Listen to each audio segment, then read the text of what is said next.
Natuklasan ng mga otoridad kasama si Senator Sherwin Gatchalian ang koneksyon ng nireid na Pogo Hub sa Porac, Pampanga. Doon sa nauna namang sinalakay sa Banban Tarlac at maging kay suspended Banban Mayor Alice Go.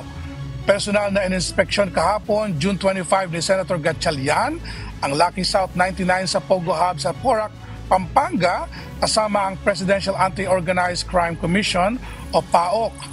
Katuwang ang Philippine National Police.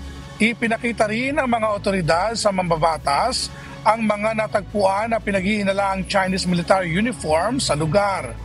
Ganon din ng ilang panggamit na pang-torture sa mga biktima. Para kay Senator Gatchalian, isa ang sindikatong nagpapatakbo sa mga iligal na operasyon ng Pogo sa Pilipinas.